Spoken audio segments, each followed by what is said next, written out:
तुम्ही बघू शकता एक अर्धा किलो गूळ घेतलाय बा कुठून. तुम्ही बघू शकता कैरी. आपण गुळ आंबा करतोय. तुम्ही बघू शकता आता कडे तापात 1 किलोच्या कैरीचं आहे. त्याला 1 किलोला अर्धा किलो टाकायचं बघा. बघू शकता कडे तापात ठेवते.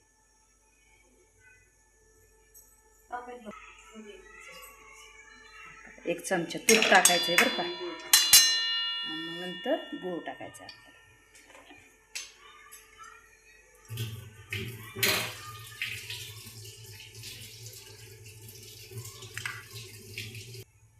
तुम्ही बघू शकता आता गूळ टाकते. बघू शकता तुम्ही तुपात काय टाकले बघा. आता असं चांगलं एकत्र शिजू द्यायचं बघा. मला मस्त पाणी सुटतं बरं का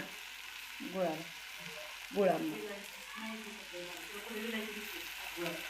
हे गुळाच्या दाणे नाही बघा. तुम्ही बघू शकता. हां लवंग.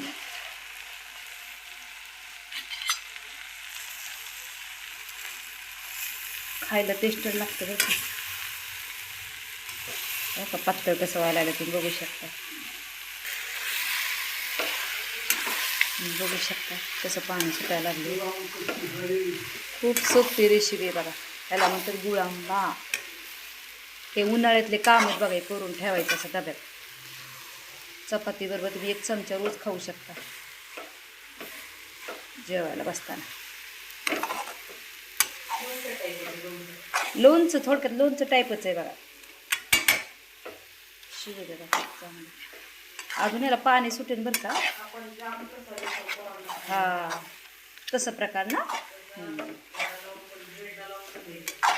अच्छा थोडं माझं चॅनल पुढं घेऊन जरा चाला. बघू शकता कसं व्हायला लागले. व्हायला लागलं नाही पातळ. गुळ आंबा 1 नंबर होणार आहे. आम्ही विलायची नाही म्हणून नाही टाकली बरं का. तरी शोधते डब्यात शोधते. तरी बघू टाकले तर वरून टाकले तरी चालते असं काही नाही. थोडीशी टाकायची सापडली तर समज. शिजू द्या चांगला का. कसं व्हायला लागलं बघू शकता तुम्ही. असं पातळ होतं बरं का. बघू शकता तुम्ही. हा नंतर घट्ट होतं एकदम. आणि चांगलं शिजू द्यायचं बघा असं. ते बघू शकता ना का पूर्णासारखं.